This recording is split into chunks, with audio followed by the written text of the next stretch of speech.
Hello my dear student, कैसे हैं आप सब। उम्मीद करता हूं कि आप लोग ठीक होंगे। तो आज आप लोगों के लिए फिजिक्स का कुल 50 ऑब्जेक्टिव लेकर के आए हैं क्लास 10th के लिए। तो आप लोग आराम से सभी क्वेश्चन को ध्यानपूर्वक देखें और अपने मन में भी आंसर करते जाएं, जिससे कि आपका प्रैक्टिस हो जाएगा। एग्ज़ाम अब बहुत ही नज़दीक आ चुका है, तो इसी तरह से हर चैप्टर का आप लोगों को प्रैक्टिस कराएंगे। तो चलिए आप लोग देखिए, इस तरह से टोटल क्वेश्चन है। टोटल 50 क्वेश्चन आप लोगों के लिए लेकर के आए हैं। तो आप देखिए ध्यानपूर्वक और उसका आंसर करते चलिए। तो चलिए पहला क्वेश्चन लेकर के चलते हैं। ये बहुविकल्पीय प्रश्न है। पहला क्वेश्चन कह रहा है कि प्रकाश की किरणें गमन करती हैं। तो आप लोग को बताए थे कि प्रकाश की किरण जो गमन करती है हमेशा सीधी रेखा में गमन करती है। प्रकाश के नियम से निर्धारित होता है। तो हम लोग जानते हैं कि प्रकाश का जो नियम, प्रकाश के परावर्तन का नियम से हम लोग क्या निर्धारित करते हैं। परावर्तन के नियम से निर्धारित होता है कि आपतन कोण परावर्तन कोण के क्या होता है, बराबर होता है। आपतन कोण परावर्तन कोण के बराबर होता है। इसलिए इसका आंसर कितना हो जाएगा, इसका आंसर हो जाएगा ए नंबर। क्वेश्चन नंबर 3 देखिए, प्रकाश में निर्वात में प्रकाश की चाल क्या होती है। ये 2017 के एग्जाम में पूछ चुका है। तो निर्वात में प्रकाश की जो चाल होती है 3 × 10⁸ मीटर प्रति सेकंड, ऑप्शन नंबर 1। इसके बाद फिर देखिए, प्रकाश के अपवर्तन के कितने नियम हैं। तो हम लोग पढ़ चुके हैं। प्रकाश के अपवर्तन का जो नियम है वो टोटल कितने नियम हैं, 2 नियम है। तो इसका आंसर क्या आ जाएगा, 2। दंत विशेषज्ञ किस प्रकार का उपयोग मरीजों के दांतों का बड़ा प्रतिबिंब देखने के लिए क्या करता है। यानी दंत विशेषज्ञ डॉक्टर सब जो है, हाँ, किस दर्पण का उपयोग मरीजों के दांत को, नाक को, गला को आदि को जांच करने में किया जाता है। तो उसका आंसर क्या हो जाएगा, अवतल दर्पण। क्यों होगा अवतल दर्पण, क्योंकि अवतल दर्पण द्वारा वस्तु का बड़ा प्रतिबिंब बनता है। इसलिए हम लोग जानते हैं कि डॉक्टर द्वारा कौन सा दर्पण का उपयोग किया जाता है, अवतल दर्पण का। इसके बाद क्वेश्चन नंबर 6, समतल दर्पण द्वारा बना प्रतिबिंब होता है। तो हम लोग जानते हैं कि समतल दर्पण द्वारा बना प्रतिबिंब वास्तविक और काल्पनिक दोनों होता है। इसलिए इसका आंसर क्या आ जाएगा, सी नंबर। क्वेश्चन नंबर 7 देखिए, कहता है सर्च लाइट का परावर्तक सतह होता है। सर्च लाइट का जो परावर्तक सतह होता है वो अवतल दर्पण का बना होता है। इसलिए इसका आंसर क्या हो जाएगा, इसका आंसर हो जाएगा बी नंबर। ठीक, इसका आंसर हो जाएगा बी नंबर, अवतल दर्पण। इसके बाद देखिए, समतल दर्पण में वास्तविक वस्तु का बना प्रतिबिंब होता है। तो आंसर क्या हो जाएगा, आभासी वस्तु के आकार का। समतल दर्पण से जो वस्तु का प्रतिबिंब बनता है ना, तो वो आभासी बनता है और वस्तु का ही आकार का बनता है। तो हम लोग के घरों में मिरर जो रहता है वो समतल दर्पण, तो देखते हैं हम लोग जितने बड़े ये क्या बोलते हैं, उस मिरर का नाम क्या है, ड्रेसिंग आईना जो होता है दर्पण, उसके सामने आप खड़े होइएगा तो आप ही के बराबर वहाँ पे प्रतिबिंब बनेगा। इसलिए इसका आंसर क्या हो जाएगा, इसका आंसर 8 नंबर का आंसर हो जाएगा आपका सी नंबर, आभासी और वस्तु के आकार का। वास्तविक वस्तु का आभासी प्रतिबिंब बनता है। यानी कोई भी वास्तविक वस्तु है उसका आभासी प्रतिबिंब बनता है। वो कौन सा दर्पण है, तो समतल दर्पण में बनता है, उत्तल दर्पण में बनता है और अवतल दर्पण में बनता है। इसलिए इसका आंसर क्या हो जाएगा, इनमें से सभी। अब कहता है कौन सा किरण आरेख सही नहीं है। तो कौन सा किरण आरेख सही नहीं है, तो आप तेजी से बताइए कौन सी किरण आरेख सही नहीं है। तो देखिए, ये 40 डिग्री है, ये 45 डिग्री है। ठीक, तो ए नंबर गलत हो गया, क्योंकि हम लोग जानते हैं आपतन कोण परावर्तन कोण के बराबर होता है। ठीक, तो ए गलत हो गया। बी नंबर देखिए तो बी नंबर भी आपका गलत हो गया, और सी नंबर आपका सही है, क्योंकि वो 30 डिग्री है तो ये भी 30 डिग्री है। बी नंबर क्यों गलत है, तो वहाँ पर देखिए तो वो कितना डिग्री पर झुका हुआ, अरे कितना डिग्री झुका है, इसलिए इसका आंसर क्या हो जाएगा, इसका आंसर डी नंबर हो जाएगा। ठीक, चलिए इसके बाद क्वेश्चन नंबर 11 देखिए। 11 क्या कहता है कि वास्तविक वस्तु का हमेशा सीधा प्रतिबिंब बनाने वाले दर्पण होता है। तो वास्तविक वस्तु का हमेशा सीधा प्रतिबिंब बनाने वाले कौन सा दर्पण होता है, उस दर्पण का नाम पूछ रहा है। तो हम लोग क्या जानते हैं, उस दर्पण का नाम है समतल दर्पण और उत्तल दर्पण, ऑप्शन नंबर 1। फिर घिसा हुआ, तो इसका आंसर क्या आ जाएगा, 1 नंबर हो जाएगा। तो हम लोग टिक लगा ले 1 में। ठीक, इसके बाद क्या कहता है कि घिसा कांच होता है। अगर कांच जो होता है ना, उसको अगर हम लोग रगड़ देंगे धरती पे, जमीन पे रगड़ देंगे, तो वो कौन सा दर्पण का व्यवहार करेगा, वो कैसा पारदर्शक होगा, पारदर्शक होगा, अपारदर्शक होगा, पारभाषक होगा। तो वो क्या हो जाएगा, 12 का जो आंसर होगा वो सी नंबर हो जाएगा, ऑप्शन नंबर सी, यानी पारभाषक होगा। इसके बाद आपतन कोण आई और परावर्तन कोण आर हो तो हम लोग क्या जानते हैं, आपतन कोण आई और परावर्तन कोण आर है, तो आपतन कोण और परावर्तन कोण बराबर होता है, इसलिए इसका आंसर क्या हो जाएगा, 1 नंबर, कोण आई बराबर कोण आर। इसके बाद ऑप्शन, चलिए क्वेश्चन नंबर 14 नंबर पे कहता है वस्तु से छोटा प्रतिबिंब बनाता है, यानी वस्तु से छोटा प्रतिबिंब बनाता है, उस दर्पण का नाम बताइए। तो हम लोग देखते हैं कि साइड मिरर के रूप में बड़े बड़े वस्तु का छोटा प्रतिबिंब बन जाता है, हम लोग के साइड मिरर के रूप में जिस दर्पण का उपयोग करते हैं, और उस दर्पण का नाम क्या है, उत्तल दर्पण, इसलिए आंसर इसका क्या हो जाएगा, उत्तल दर्पण। Okay, any problem. और वस्तु से छोटा प्रतिबिंब बनता है, चलिए ठीक है। इसके बाद कहता है क्या, एक अवतल दर्पण में ध्रुव और फोकस के बीच रखी वस्तु का प्रतिबिंब बनता है।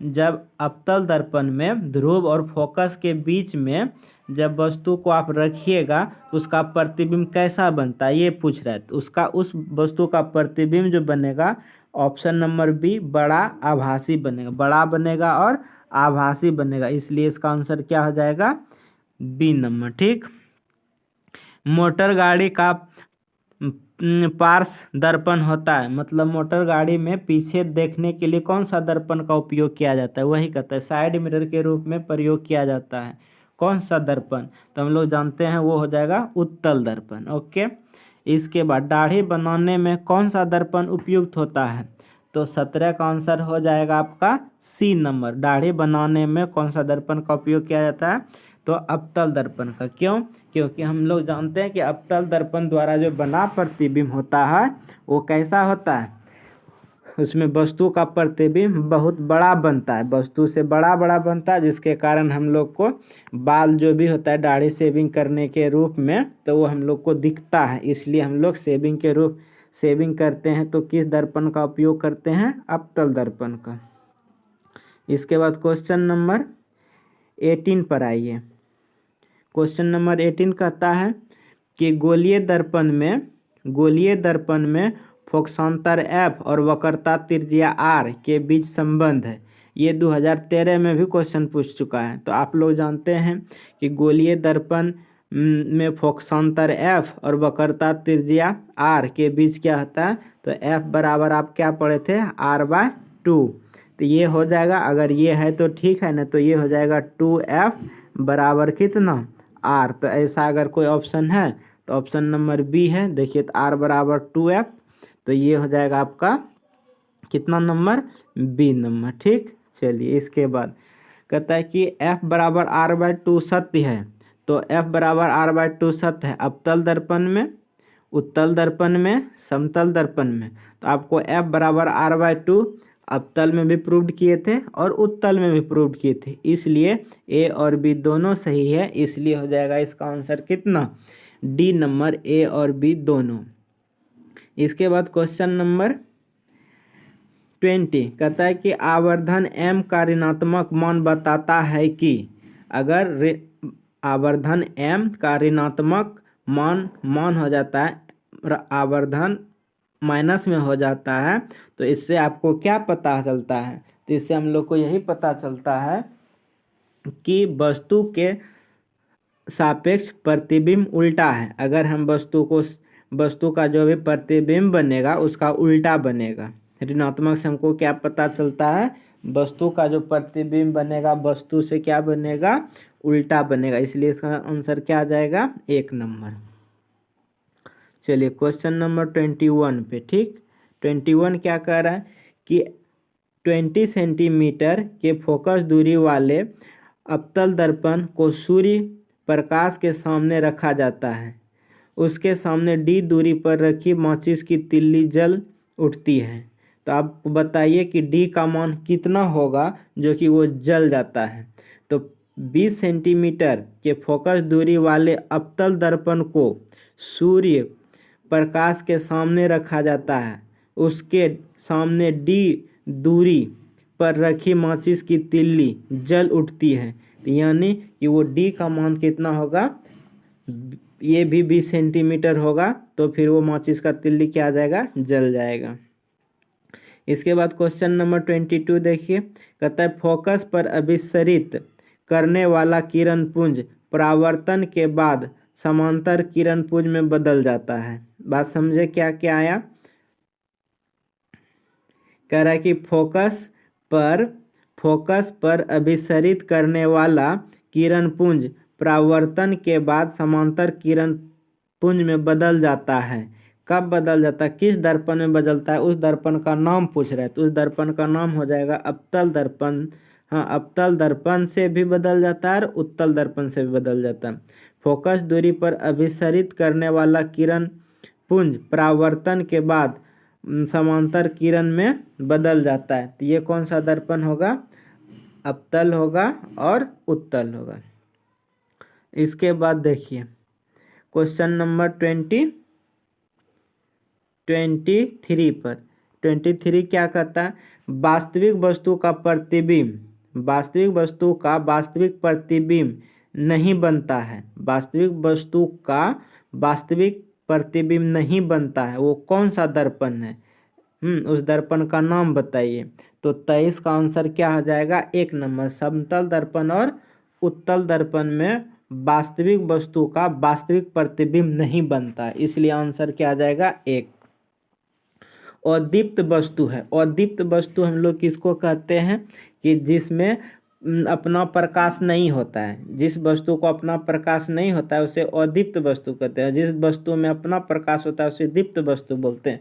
तो तारे और सूर्य को अपना प्रकाश होता है, इसलिए ये दीप्त वस्तु है। और चंद्रमा के पास अपना प्रकाश नहीं है, तो इसलिए आंसर क्या आ जाएगा? ए नंबर हो जाएगा चंद्रमा। गोलीय दर्पण में ध्रुव के निकट स्थित बीम मतलब वस्तु स्थित वस्तु का आवर्धन होता है। गोलीय दर्पण में ध्रुव के निकट रखी हुई वस्तु का आवर्धन क्या होता है? ये पूछ रहा है। तो उसका आवर्धन 1 होता है पॉजिटिव में, इसलिए इसका आंसर क्या आ जाएगा? 1 नंबर। चलिए क्वेश्चन नंबर 26 देखिए। क्वेश्चन नंबर 26 कहता है कि प्रकाश की किरण है। प्रकाश किरण है। ऑप्शन नंबर 1 प्रकाश का बिंदु पथ, किरण का बिंदु पथ ए और बी दोनों। तो इसका आंसर क्या आ जाएगा? प्रकाश किरण है। प्रकाश का बिंदु पथ को हम लोग क्या बोलते हैं?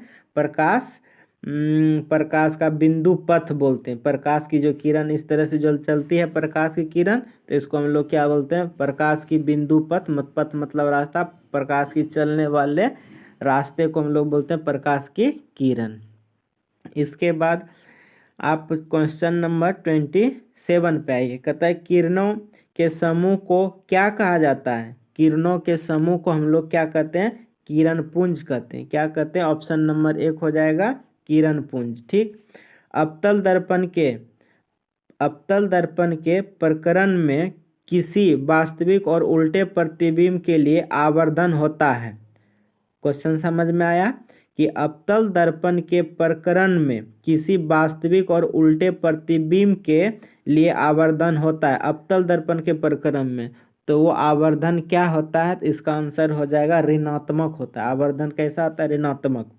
अवतल दर्पण में आभासी और सीधे प्रतिबिंब के लिए आवर्धन होता है। अवतल दर्पण में आभासी और सीधे प्रतिबिंब के लिए आवर्धन होता है। तो 29 का क्या हो जाएगा, बी नंबर क्या होता है, धनात्मक होता है। क्वेश्चन समझ में आया कि अवतल दर्पण में आभासी होना चाहिए और सीधा प्रतिबिंब बनना चाहिए। अगर सीधा प्रतिबिंब बनता है और आभासी होता है तो उस दर्पण जो अवतल दर्पण में हो जाए ना, उसमें आवर्धन जो होगा वो धनात्मक होगा। ओके, क्वेश्चन नंबर 30 पे चलिए, 30 पर कहता है गोलीय दर्पण के परावर्तक पृष्ठ की वृत्ताकार सीमा रेखा का व्यास क्या कहलाता है।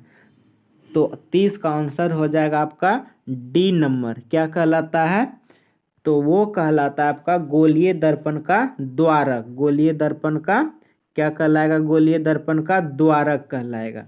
कैसे, क्वेश्चन समझ में आया कि गोलीय दर्पण के परावर्तक पृष्ठ की वृत्ताकार सीमा रेखा का व्यास क्या कहलाएगा, गोलीय दर्पण का द्वारक कहलाएगा। ओके, आइए क्वेश्चन नंबर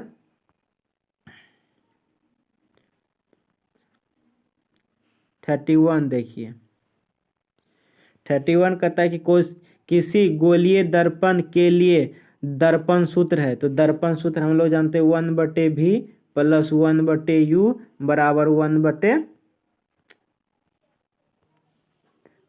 1/f। इसलिए आंसर कितना हो जाएगा, इसका आंसर जो हो जाएगा आपका 1 नंबर हो जाएगा। ओके, किसी अवतल लेंस के लिए फोकस दूरी क्या होती है। अवतल लेंस की जो फोकस दूरी होती है ऋणात्मक होती है। क्या होती है, ऋणात्मक, इसका आंसर हो जाएगा। किसी गोलीय दर्पण का रैखिक आवर्धन क्या होगा यदि प्रतिबिंब के आकार h' और वस्तु के आकार h हो तो आवर्धन यानी m का मान क्या होगा। तो 33 का आंसर क्या हो जाएगा, 1 नंबर h'/h, मतलब प्रतिबिंब के आकार बटे वस्तु का आकार। चलिए, आवर्धन का ऋणात्मक मान बताता है, आवर्धन का जो धनात्मक मान बताता है, सॉरी ये क्या है क्वेश्चन, धनात्मक मान बताता है। आवर्धन का धनात्मक मान क्या बताता है, तो 34 का हो जाएगा आपका बी नंबर, वस्तु के सापेक्ष प्रतिबिंब सीधा होता है। वस्तु के सापेक्ष प्रतिबिंब क्या होता है, सीधा। अगर ऋणात्मक आता है तो क्या आ जाता है, उल्टा होता है, जैसे हम लोग देखे थे। चलिए, एक न्यूमेरिकल आ गया है, कहता है गोलीय दर्पण की वक्रता त्रिज्या 40 सेंटीमीटर है तो इसकी फोकस दूरी क्या होगा। तो हम लोग जानते हैं कि f बराबर क्या होता है, r/2, और r का मान कितना दिया है, 40, तो फोकस दूरी कितना हो जाएगा, तो ये हो जाएगा 20, 20 दूना 40, इसलिए आंसर इसका सी नंबर हो जाएगा। ओके, चलिए इसके बाद मुख्य क्वेश्चन नंबर 36 देखिए। 36 क्या कहता है, मुख्य अक्ष दर्पण के ध्रुव पर, हाँ क्या आता है, मुख्य अक्ष दर्पण के ध्रुव पर क्या है। तो 36 का आंसर हो जाएगा 1, अभिलंब है। क्या है, अभिलंब है। तेल लगा कागज होता है तो ये भी कैसा कागज होता है, ये भी पारभाषक कहलाता है। ठीक, इसके बाद 38 देखिए, दर्पण की चौड़ाई को दर्पण का क्या कहा जाता है, दर्पण की जो चौड़ाई है उस दर्पण को क्या कहा जाता है, द्वारक। जैसे हम आप लोग को बता चुके थे, क्या कहलाता है, द्वारक कहलाता है। जैसे मान लीजिए ये दर्पण है तो ये जो चौड़ाई है ना, इस चौड़ाई को हम लोग क्या बोलेंगे, द्वारक बोलेंगे। जैसे ये हो गया तो ये आपका क्या हो गया, द्वारक हो गया। जैसे ये देखिए, ये दर्पण है, ठीक, तो ये दर्पण हो गया, तो ये जो दर्पण हो गया तो इसी को हम लोग क्या बोलते थे, छोटा द्वारक होने के कारण ये बड़ा द्वारक, तो ये सभी क्या है, द्वारक है। ओके, तो इसका आंसर क्या आ जाएगा,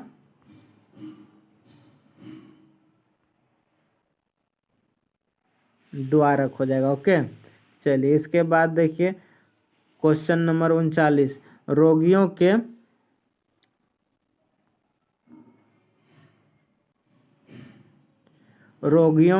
के नाक, कान, गले आदि की जांच के लिए डॉक्टर किसका उपयोग करते हैं। तो ये जो किया जाता है अवतल दर्पण का किया जाता है। कौन सा दर्पण होता है, अवतल दर्पण होता है। इसके बाद 40, टॉर्च से किस प्रकार के प्रकाश पुंज की प्राप्ति होती है? टॉर्च से किस प्रकार के प्रकाश पुंज की प्राप्ति होती है? तो 40 का आंसर हो जाएगा सी नंबर, संतृप्त प्रकाश पुंज का होता है। इसके बाद चलिए क्वेश्चन नंबर 41 पर कहता है प्रकाशीय माध्यम कितने प्रकार के होते हैं? तो प्रकाशीय माध्यम का जो प्रकार है वो कितने प्रकार के होते हैं? 2 प्रकार के होते हैं। प्रकाश तरंगे होती है, प्रकाश तरंगे होती है कैसा? विद्युत चुम्बकीय तरंग, हाँ चुम्बकीय तरंग, विद्युतीय तरंग। तो 42 का आंसर क्या हो जाएगा? B number. तो ये क्या होता है? विद्युत चुम्बकीय तरंग होता है। प्रकाश स्रोत के सामने एक हरी रंग की छड़ी को खड़ा कर देने पर उसका छाया कैसा होती है? तो उसका जो देखिए, प्रकाश स्रोत के सामने एक हरी रंग की छड़ी को खड़ा कर रख देने पर उसकी छाया कैसी होगी? तो 43 का आंसर हो जाएगा सी, काली होती है। ठीक, इसके बाद कहता है दाढ़ी बनाने के लिए उपयुक्त गोलीय दर्पण में सीधा प्रतिबिंब प्राप्त करने के लिए चेहरे को कहाँ रखना चाहिए? जब हम लोग दाढ़ी बनाने के लिए जाते हैं तो गोलीय दर्पण में सीधा प्रतिबिंब प्राप्त करने के लिए चेहरे को कहाँ रखना चाहिए? तो इसका आंसर क्या हो जाएगा? तो 44 का आंसर हो जाएगा डी नंबर, इनमें से कोई नहीं है। आप लोग देख लीजिएगा, बुक पढ़िएगा तो पता चल जाएगा। एक अवतल दर्पण से 10 सेंटीमीटर दूर वस्तु रखने पर इसका आभासी सीधा प्रतिबिंब बनता है। तो इसकी फोकस दूरी होगी। तो इसका फोकस दूरी कितना हो सकता है? 45 का आंसर हो जाएगा डी। तो इनमें से सभी हो सकता है, इनमें से सभी हो जाएगा।